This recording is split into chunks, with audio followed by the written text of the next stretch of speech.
नमस्कार दोस्तों।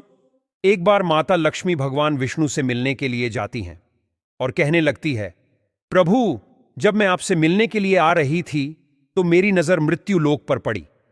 वहां मैंने देखा कि 3 स्त्रियां जो आपस में सहेली थीं, उनमें से 2 स्त्रियों विधवा होकर के दुखी जीवन की रही थी, जबकि एक स्त्री सुहागन होकर के अपने पति के साथ सुखी जीवन की रही थी। प्रभु, यह बात मेरी समझ में नहीं आई, इसलिए मेरे मन में 3 प्रश्न पूछने लगे। अब मैं आपसे यह चाहती हूं कि आप मेरे तीनों प्रश्नों के उत्तर दे करके मुझे संतुष्ट करने की कृपा करें। मित्रों, इस प्रकार माता लक्ष्मी की बात को सुनकर भगवान विष्णु कहते हैं, है लक्ष्मी, तुम मुझे अपने तीनों कष्ट बताओ। मैं तुम्हें तुम्हारे प्रश्नों के उत्तर देकर के पूरी तरह संतुष्ट करने का प्रयास करूंगा। अब माता लक्ष्मी कहती है, प्रभु, मेरा पहला प्रश्न है, कौन सी स्त्री समय से पहले विधवा हो जाती है? मेरा दूसरा प्रश्न है, कौन सी स्त्री को जीवन में कभी सुख नहीं मिलता? और मेरा तीसरा प्रश्न है, कौन सी चीज ऐसी है जो एक पत्नी अपने पति को मांगने से भी नहीं देती? मित्रों, इस प्रकार माता लक्ष्मी के प्रश्नों को सुनकर के भगवान विष्णु कहने लगे, तुम जिन स्त्रियों की बात कर रही हो, उनमें से 2 स्त्रियों विधवा होकर अपना दुखी जीवन की रही है, और वहीं पर एक स्त्री सुहागन होकर के अपने पति के साथ में अपना सुखी जीवन जी रही है। तुम जानना चाहती हो आखिरकार ऐसा क्यों है? तो मैं तुम्हें एक छोटी सी कहानी सुनाता हूं। इस कहानी को बहुत ही ध्यान से सुना। आधी अधूरी कहानी सुनने वालों को आधा अधूरा ही ज्ञान प्राप्त होता है, जो जीवन में कभी काम नहीं आता, क्योंकि तुम्हारे तीनों प्रश्नों के उत्तर किसी छोटी सी कहानी में समय हुए हैं। यदि तुमने ध्यान से सुना तो तुम्हारी तीनों प्रश्नों के उत्तर तो अवश्य मिलेंगे और तुम्हें संतुष्टि प्राप्त होगी। माता लक्ष्मी कहती, प्रभु, मैं आपकी बात से सहमत हूं। आप कहानी शुरू करो, मैं कहानी को पूरी मन से सुनूंगी, और जब तक आप कहानी बोलेंगे तब तक मेरा मन किसी दूसरे स्थान पर नहीं जाएगा। तो मित्रों, कहानी शुरू करने से पहले मेरा आप सभी से अनुरोध है कि आप हमारे चैनल को सब्सक्राइब अवश्य करें और कहानी के अंत तक बन रहे, क्योंकि आज की कहानी आपके लिए बहुत ही महत्वपूर्ण होने वाली है। तो लिए आज कुछ नया सीखने हैं। भगवान विष्णु कहते हैं, है लक्ष्मी, सबसे पहले मैं तुम्हें उस स्त्री की कहानी सुनाता हूं जो सुहागन बनाकर के सुखी जीवन की रही है। देखो जी, सुहागन स्त्री की तुम बात कर रही हो, वह स्त्री एक राजा के नौकर की पत्नी है, और जिस नौकर की वह पत्नी है, उसे नौकर को अपनी पत्नी पर पूर्ण विश्वास और भरोसा है कि वह पतिव्रता है, जिसकी महिमा वह अपने साथियों में बार बार करता है। अब देखो, एक दिन की बात है, उस राजा के नौकर ने अपनी पत्नी की प्रशंसा इतनी की बात धीरे धीरे फैलते हुए राजा के दरबार तक पहुंच गई। फिर तो राजा ने अपने नौकर को बुलाया और उस नौकर से कहा कि तुम हर किसी से कहते हो कि तुम्हारी पत्नी पतिव्रता है। क्या वास्तव में आपकी पत्नी पतिव्रता है? क्या आपको पूर्ण विश्वास है? इस प्रकार राजा की बात सुनकर के नौकर कहने लगा, महाराज, मुझे पूरा विश्वास है, और पूरे से भी आगे विश्वास है कि मेरी पत्नी पूरी तरह पतिव्रता है। अब इस समय पर राजा का महामंत्री कहां लगता है, यदि मैं तेरी पत्नी का पतिव्रता धर्म खंडित कर दो तो तुझे क्या सजा मिलनी चाहिए? फिर तो नौकर ने कहा, यदि तुम मेरी पत्नी का पतिव्रत धर्म खंडित कर देते हो तो महाराज, मुझे फांसी लगा देना। अब उधर वह राजा का नौकर भी मंत्री से कहता है, यदि महाराज यह मेरी पत्नी का पत्नीव्रत धर्म खंडित नहीं कर पाए तो इनको सजा क्या मिलनी चाहिए? तो राजा ने कहा कि मंत्री को भी फांसी की सजा दी जाएगी। फिर भगवान विष्णु कहते हैं, लक्ष्मी मंत्री ने स्वीकार कर लिया और नौकर से पूछा कि क्या वस्तु लाऊं जिसे तू माने कि मैं तेरी पत्नी का धर्म खंडित करने में सफल हुआ? तो नौकर ने कहा, मंत्री, यदि तुम मेरे घर से जाकर के मेरे विवाह के समय पर मुझे एक पटका मिला था और एक कटार मिली थी, वह मेरी पत्नी ने बहुत ही संभाल कर रखी है, जो सुहाग की निशानी मानी जाती है। यदि तू पटका और कटार लाकर मुझे दिखा दे तो मैं मान जाऊंगा कि मेरी पत्नी का धर्म तूने पूरी तरह नष्ट कर दिया है। अब शर्त स्वीकार हो जाने के बाद में वह मंत्री शहर में जाता है और एक दूती से जाकर मिलता है। वह दूती हमेशा एक दूसरे से भिड़ने का काम करती थी, और जो काम कोई नहीं करता था वह काम करने में वह सक्षम थी। इस प्रकार उसे मंत्री ने उसे दूती को अपने स्वार्थ के लिए बुलाया और दूती से कहा कि देखो, इस नाम का एक व्यक्ति है, उससे मेरी शर्त लगी है। और फिर उसने उसे शर्त के बारे में उसको सारा कुछ बता दिया। फिर वह दूती से कहने लगा, तू कैसे भी करके उसे स्त्री से मेरा संपर्क करवा दे, तुझे जितना धन चाहिए मैं उतना धन दूंगा। इस प्रकार मंत्री की बात सुनकर के दूती कहने लगी, भाई, तू उस औरत के बारे में बात मत कर, वह औरत पूरी तरह से पतिव्रता है, तेरी ओर झुकेगी भी नहीं, तेरी शक्ल भी नहीं दिखेगी, और उनके परिवार के व्यक्ति खूंखार है, तेरी खाल उतार लेंगे। तो मंत्री कहने लगा, ठीक है, यदि तू मेरा उससे संपर्क नहीं करवा सकती है तो एक काम कर दे, उसके घर जाकर के पटका और कटार चुरा कर ला दे, और उसकी पत्नी के गुप्तांग के पास में यदि कोई चिन्ह हो तो वह चिन्ह भी मुझे देख करके बता दे, फिर मैं तुझे मुंह मांगा इनाम दूंगा। यह बात दूती की समझ में आ गई और उसने कहा, ठीक है, मैं तुम्हारा काम अवश्य करूंगी। नौकर शहर में रहता था। दूती नौकर के घर जाती है, उसकी पत्नी से जाकर बोलती है बेटी, मैं तेरी पति की बुआ हूं, मैं कई वर्षों के बाद आई हूं। फिर उस स्त्री ने कहा, आओ बुआ जी, मैंने आपको पहले कभी देखा नहीं, इसलिए पहचान नहीं पाई। और इस प्रकार उस दूती को उस नौकर की पतिव्रता स्त्री ने बहुत बड़ा सम्मान दिया, मगर उसे क्या मालूम था कि यह उसके साथ में छल करने आई है। अब भगवान विष्णु कहते हैं, लक्ष्मी, इस प्रकार वह दूती उस पतिव्रता स्त्री के साथ में 2 दिन तक रुकी। जिस समय वह स्त्री स्नान करने लगी तो दूती उठकर के उसे पतिव्रता के कमर मलने लगी। उस पतिव्रता स्त्री ने बहुत मना किया, फिर भी वह दूती नहीं मानी और कहने लगी, मुझे तो बेटी से भी प्यारी लगती हो, तो मना मत करो। काफी दिनों के बाद में मेरी तुम्हारी मुलाकात पहली बार हुई है।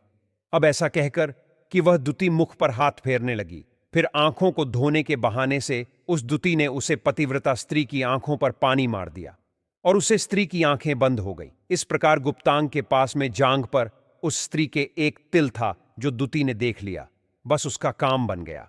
उधर ही स्नान करने के बाद में जब वह पतिव्रता स्त्री रसोई में खाना बनाने गई तो दूती को मौका मिल गया और उसने पटका और कटार उस नौकर के घर से चुरा ली और वहां से एकदम से भाग गई और जाकर के उस दूती ने वह पटका और कटार मंत्री को दे दिए और उसे पतिव्रता स्त्री के जांघ पर तिल की निशानी भी बता दी। फिर वह मंत्री पटका और कटार लेकर के सीधा राजा के दरबार में पहुंचा और राजा से जाकर कहा, महाराज, मैं नौकर की पत्नी के साथ में 2 दिन बिताए और यह पटका तथा कटार उसी के हाथों से लेकर आया हूं। फिर तो राजा ने दरबार लगाया और नौकर को बुलाया तथा महामंत्री से सभा में पटका और कटार नौकर को दिखाने के लिए कहा।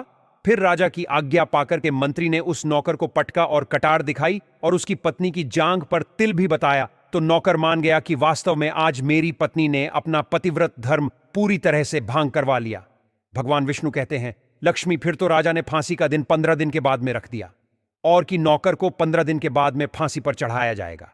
और इस प्रकार से नौकर से उसकी अंतिम इच्छा पूछी तो नौकर ने कहा कि मैं अपनी पत्नी से अंतिम बार मिलना चाहता हूं। इस प्रकार राजा ने उसे नौकर को आज्ञा दी कि ठीक है, तुम अपनी पत्नी से मिल सकते हो। फिर नौकर अपने घर गया और अपनी पत्नी से कहा कि आपने मेरे साथ में बहुत बड़ा विश्वासघात किया। मैंने आपके विश्वास पर मंत्री से ऐसी शर्त लगाई थी कि राजा के दरबार में, राजा के सामने मैंने कहा था कि मेरी पत्नी का पतिव्रत धर्म कोई नष्ट कर दे तो मुझे फांसी लगा देना। अब मुझे 15 दिन के बाद में फांसी लगा दी जाएगी। मेरे साथ विश्वासघात करके तुमने ठीक नहीं किया। उस पतिव्रता ने अपने पति को सारी बात बताई, मगर उसे विश्वास नहीं हुआ और वह राजा के दरबार में पहुंच गया। फिर नौकर राजा के दरबार में पहुंचा तो फिर उसे कैद में डलवा दिया गया। अब उधर नौकर की पतिव्रता धर्म पत्नी ने परमात्मा को याद किया और अपना भेष बदल करके राजा के दरबार में गई और राजा से नाच दिखाने की आज्ञा मांगने लगी, क्योंकि वह स्त्री बहुत ही सुंदर थी और उधर राजा शौकीन होते हैं। इसलिए राजा ने आज्ञा दे दी कि सभी मंत्री स्तरीय आदि उपस्थित होकर के इस सुंदरी का नाच करवाने की पूरी व्यवस्था करें। भगवान विष्णु कहते हैं, लक्ष्मी, फिर तो सब मंत्री, महामंत्री, राजा आदि दरबार में उपस्थित हुए और फिर उस नौकर की धर्मपत्नी ने जब नाचना शुरू किया तो राजा को उससे स्त्री का नाच बहुत ही सुंदर लगा। और फिर राजा ने कहा, तुम मुझसे क्या मांगना चाहती हो? तुम जो भी मांगेगा मैं तुम्हें वही दूंगा। फिर उस नौकर की पतिव्रता स्त्री ने कहा, महाराज, आपकी सभा में मेरा चोर है जिसने मेरे रुपए लिए थे मगर आज तक वापस नहीं दिए, उस फांसी की सजा दे दीजिए। अब राजा ने कहा, ठीक है, बताओ मेरे दरबार में तुम्हारा चोर कौन है, उसका नाम क्या है, मैं उसको फांसी की सजा अवश्य दूंगा। भगवान विष्णु कहते, फिर उसे नौकर की पतिव्रता स्त्री ने कहा, महाराज, आपका मंत्री मेरा चोर है, आप इनको फांसी की सजा अवश्य दें। अब उधर जैसे ही मंत्री ने सुना कि यह सुंदरी मुझे अपनाकर बता रही है तो मंत्री कहने लगा, महाराज, मैं कसम खाकर कहता हूं कि मैं इसका कभी कुछ नहीं चुराया है, मैंने इसे आज तक कभी देखा ही नहीं है। तुम्हें चोरी कैसे कर सकता हूं? मैं आज तक इसकी शक्ल ही नहीं देखी है। अब भगवान विष्णु कहते हैं, लक्ष्मी, जैसे ही मंत्री ने कहा कि मैं सुंदरी की आज तक शक्ल ही नहीं देखी है, तो वह सुंदरी कहने लगी, महाराज, यह मंत्री मुझे जानता नहीं है, तो आप इससे यह पूछो कि यह पटका और कटार कहाँ से लाया था। मैं उसे नौकर की पत्नी हूं जो आपके यहाँ पर नौकरी करता है, और आप मेरे निर्दोष पति को फांसी चढ़ने वाले हैं। अब मैं आपको पूरी दस्त सुनती हूं। यह जो आपका मंत्री है, इसने मेरे पास में अपनी एक दूती को भेज करके मेरी जांघ के तिल का पता लगाया, और इसने यह पटका और कटार चुरा करके इसको ला करके दी। और आपके मंत्री के द्वारा भेजी गई दूती जब मेरे घर पर आई थी तो उसने मुझसे कहा था कि वह मेरे पति की भुआ है और वह पहली बार आई है, इसीलिए मैं उसकी पहचान नहीं सकी। और महाराज, जिस प्रकार मैंने उसे स्त्री को अपने यहाँ पर बहुत बड़ा सम्मान दिया और अपने घर पर उसके ठहरने की व्यवस्था की, और इस प्रकार उसे नौकर की पतिव्रता स्त्री की बात को सुनकर के राजा ने दूती को बुलाया। फिर उसे दूती ने राजा को सारी सच्चाई बता दी, जिससे राजा ने उसे नौकर को रिहा कर दिया और मंत्री को फांसी पर चढ़ा दिया। भगवान विष्णु कहते हैं, है लक्ष्मी, इस प्रकार उसे नौकर की पतिव्रता स्त्री ने अंत में राजा से कहा, महाराज, मैं अपने पति से बहुत प्यार करती हूं, मैं एक चरित्रवान स्त्री हूं, कभी भी मैं अपने पति का नाम तक अपने मुंह से नहीं लेती। भगवान विष्णु कहते हैं, लक्ष्मी, मेरी कहानी पूरी होती है। अब तुम अपने तीनों प्रश्नों के उत्तर सुनो। तुम्हारा पहला प्रश्न था, कौन सी स्त्री समय से पहले विधवा हो जाती है? तो जो स्त्रियां अपने पति का नाम लेती हैं, उसे समय से पहले विधवा हो जाती हैं, क्योंकि पति का नाम लेने से पति की उम्र कम हो जाती है और समय से पहले ही उनके पति की मृत्यु हो जाती है। ऐसी स्त्रियां जो पति का नाम लेती हैं, समय से पहले ही विधवा होकर के एक दुखी जीवन जीती है। बस यही राज की बात है कि तुम जिन 3 सहेलियों की बातें कर रही थीं, उनमें से 2 विधवा थीं और एक यह नौकर की पत्नी थी जो पतिव्रता स्त्री थी। यह पतिव्रता स्त्री कभी भी अपने पति का नाम मुंह से नहीं लेती थी, और उधर वह 2 स्त्रियों जो विधवा होकर जीवन दुखी होकर जी रही है, वह हमेशा अपने पति का नाम लेकर ही बुलाती थी। इसकी वजह से उनके पति की उम्र कम हुई और फिर वह दोनों स्त्रियां समय से पहले ही विधवा हो गईं, और आज वह दुखी जीवन की रही है। इसलिए कभी भी स्त्रियों को अपने पति का नाम अपने मुंह से नहीं लेना चाहिए। अब तुम्हारा दूसरा प्रश्न था, कौन सी स्त्री को जीवन में कभी सुख नहीं मिलता है? तो समझ लो को स्त्रियां अपने पति के बिना अनुमति के किसी तीर्थ स्थान या उत्सव में जाती है। उनके जीवन में कभी सुख नहीं आता। ऐसी स्त्रियां जीवन पर दुखी रहती हैं और उन्हें पति का कभी प्रेम नहीं मिलता, भगवान विष्णु कहते हैं। लक्ष्मी, तुम्हारा तीसरा प्रश्न था कि ऐसी कौन सी चीज है जो एक पत्नी अपने पति को मांगने से भी नहीं देती? तो समझ लो वह चीज गाली है। एक चरित्रवान स्त्री कभी अपने पति को गाली नहीं दे सकती, और जो स्त्री गाली देती है वह स्त्री कभी चरित्रवान नहीं होती, और ऐसी स्त्री जीवन भर रोती है, उसके जीवन में कभी सुखी नहीं आती, और समय से पहले ही ऐसी स्त्री विधवा हो जाती है।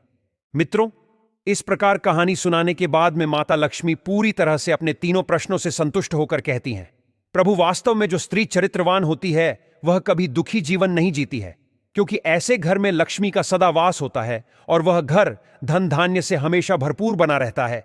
ऐसी स्त्रियां हमेशा घर को स्वर्ग बना देती हैं। तो दोस्तों, यदि आपको यह वीडियो पसंद आई हो तो प्लीज आप हमारे चैनल को सब्सक्राइब अवश्य करें, वीडियो को लाइक करें, और दोस्तों, सच्ची श्रद्धा से कमेंट में जरूर लिखें, जय श्री राम, जय हनुमान। साथ ही देवों के देव हर हर महादेव सदैव आप पर अपनी कृपा बनाए रखें। प्रिय मित्रों, वीडियो को अंत तक देखने के लिए धन्यवाद। जय श्री राम।